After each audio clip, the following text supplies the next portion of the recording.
Well, it was a double-footed tackle from a Sunderland player where I was playing for Bolton in probably 1995. He caught me. Doctor came onto the pitch. My ankle ballooned up pretty quickly. I'd overstretched my ankle ligaments really badly and a badly sprained ankle. So I was very happy not to have surgery, but at least we won, so that was good.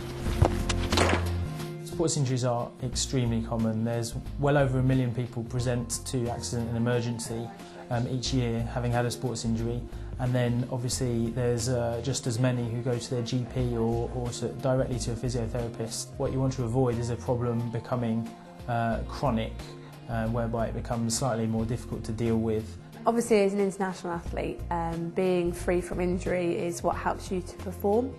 And the demands of playing sport at any level really mean that you really need to look after your body, and that goes to sort of like with respect to what you eat, what you drink, but also how you actually prevent yourself from getting injured. Regular exercise is good for people of all ages. It doesn't matter, you don't have to be an elite athlete to do exercise. It's really good in maintaining the strength and flexibility in your muscles, helping you lose a little bit of weight if you need to, or maintain the weight that you are at. And it helps to boost your mood. When you exercise, you release certain chemicals and hormones in your body that makes you feel a lot better. If somebody came to see me in physio with a sports soft tissue injury, the first thing I would say to them is to take a set of advice called PRICE. So that stands for P, which is protection, so not to go and play sport on that injury. R stands for rest, so again with the protection you want to be resting your injury immediately. I stands for ice, so within the first sort of 24-48 hours of your injury you want to be getting ice onto the area, so making sure that you wrap it up in a towel or a tea towel so that you're not putting ice directly on the skin, keeping it on there for about 20 minutes at a time, a few times a day. C stands for compression, so perhaps having a bandage around the joint or the tissue to stop it overly swelling. And E stands for elevation, so raising the area up in the air. Most important is to start moving as soon as you can, because if you don't, everything will stiffen up and make it 10 times worse when you do come to move it. About a year ago I was tap dancing and I went over on my ankle and I badly sprained it. Very painful, a lot of swelling and a lot of bruising, went very black.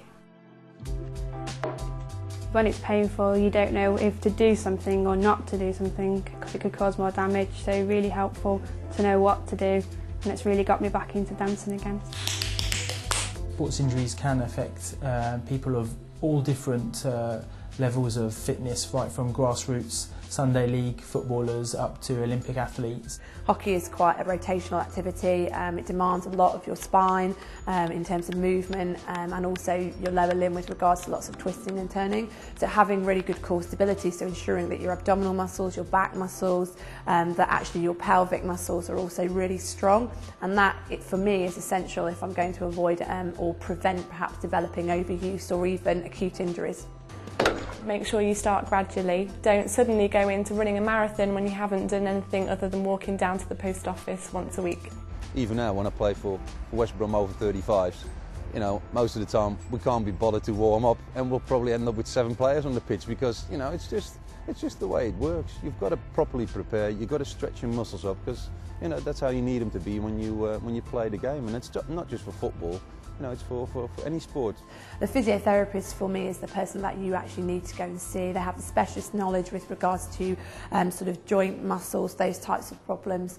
I would encourage you to go and see a physiotherapist as quickly as you can, because even if it's a matter of a few days after your injury, they'll be able to give you the correct advice and actually look at your activity and how you'll be able to actually tailor your activity to help you to recover. It's important to make sure that you don't take any unnecessary risks, particularly if you've had an injury previously. If you have any concerns at all, then contact your physio or GP to make sure that they're happy that you're fit to return to sport.